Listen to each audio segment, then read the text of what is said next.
Welcome to Clarkwize. Today, we're going to open up a toolkit for something almost all of us deal with at some point, anxiety. We're going to dig into what it is, how it works, and this is the important part, what we can actually do about it. So let's just dive right in. I'm guessing that question hits home for a lot of you. If you've ever felt that, well, you are definitely not alone. That whole feeling of dread before a big meeting, or just that nagging worry that pops up out of nowhere, that's something pretty much everyone goes through. It's just a part of being human. So, okay, before we can get a handle on it, we've got to know what we're actually dealing with, right? So, what is anxiety really? Well, at its most basic level, anxiety is a totally natural response. Think of it like your body's built-in alarm system. It's there to keep you safe, to warn you about danger, and hey, sometimes it even gives you that little push of motivation you need to get things done. It's a fundamental emotion, no different than feeling happy or sad. But just how common are we talking about? Well, get this. Estimates show that at any given time, about 1 out of every 6 adults is dealing with some form of anxiety. That's a lot of people. It really goes to show you, this isn't some rare thing. It's a shared experience for sure. Okay, and this brings us to a really, really important point. There's a big difference between common anxiety and an anxiety disorder. Look, everyone feels anxious sometimes. That's normal. But when that feeling just doesn't go away, when it's totally overwhelming and starts messing with your day-to-day life, that's when we might be talking about an anxiety disorder, which is an actual diagnosable condition. So, to really get why anxiety feels so intense, we need to look under the hood a bit at our own biology. And that brings us to the famous flight or flight response. This thing is literally your body's ancient survival software, hardwired into all of us. The second your brain even thinks there's a threat, your body just gets flooded with adrenaline. Bam! It's getting you ready to either fight for your life or run like heck. It's an unbelievably powerful system, and most of the time, super useful. But here's the catch. For someone with an anxiety disorder, that alarm system can be, well, a little too sensitive. It can go off for things that aren't actually dangerous at all. And this is so key. This is why anxiety is not just in your head. That adrenaline rush causes real, physical stuff to happen. Your heart pounds, your stomach churns, you can't catch your breath. It's a full body experience. Okay, so now that we know what's going on, let's get to the good stuff, the toolkit. We're going to start with some really powerful strategies that target our thought patterns. These are the techniques for your mind. And a huge one here is something called cognitive therapy. The idea behind it is actually pretty simple, but it's profound. It goes like this. Your beliefs create your thoughts create your feelings, and your feelings drive what you do. So if you can change the thoughts, you can change the feelings. It's like finding the root of the issue. So here's a perfect example. That little voice in your head that says, everyone thinks I'm boring. That's classic negative self-talk, right? A thought like that can totally fuel social anxiety. What cognitive therapy does is teach you how to catch those thoughts, challenge them, like, hey, is that really true? And then change them into something that's actually more realistic.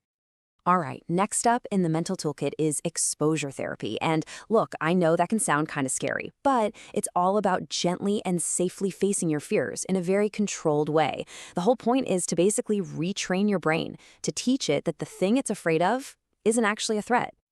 And it's not about just jumping in the deep end. No way. It's a really structured process. You actually start by making a list of your fears and ranking them. Then you pick the easiest one and break it down into tiny, manageable steps. And as you do it, you use your coping skills, like deep breathing, and you just keep repeating it. Little by little, you build confidence, and that fear just starts to lose its grip. And one last tool for the mind here, mindfulness. You see, when we're anxious, our brains are usually racing ahead, worrying about what might happen. Mindfulness is just the simple practice of bringing your attention back to right here, right now. It helps you sort of unhook from those runaway thoughts. Okay, so we've talked about the mind, but let's switch gears because, like we said, anxiety is so physical, so we need some tools to calm our bodies down too. And honestly, this next one might be the most powerful and most underrated tool you have. Your own breath. When that flight or fight thing kicks in, we start taking these short, shallow chest breaths. We hyperventilate. But just learning how to breathe deeply from your diaphragm, it can be an absolute game changer. It's like a reset button for your nervous system. And you can try this right now. It's so easy. Just put one hand on your chest and the other on your stomach. Now take a slow breath in. You want the hand on your stomach to be the one that moves up and down, while the one on your chest stays pretty still. That's it. It's that simple. And the best part? You can do it anywhere, anytime, and nobody even has to know. Hey, remember all that adrenaline we were talking about? That nervous energy from the flight or fight response? Well, exercise is the perfect way to use it up. Getting your body moving literally burns off those stress chemicals. It tells your brain, okay, the danger's over, we can relax now. And we're not talking about running marathons here. Even just a quick walk a few times a week can make a huge difference. All right, so beyond these in-the-moment techniques, our day-to-day habits and, the people around us, they play a massive role too. So let's talk about lifestyle and support. Believe it or not, what you put in your body can really affect your mind. You've got things like whole grains and leafy greens that can help. But then on the flip side, you have stimulants like caffeine and nicotine. They can actually kickstart that adrenaline rush we talked about, which can make you feel even more anxious. And it's not just about food. Building up skills, like learning how to be more assertive or how to tackle problems step by step, can make you feel way more in control of your life. And feeling in control is a huge antidote to anxiety. And please, never, ever underestimate the power of connecting with other people. Just talking to folks who get it in a support group can be incredibly healing.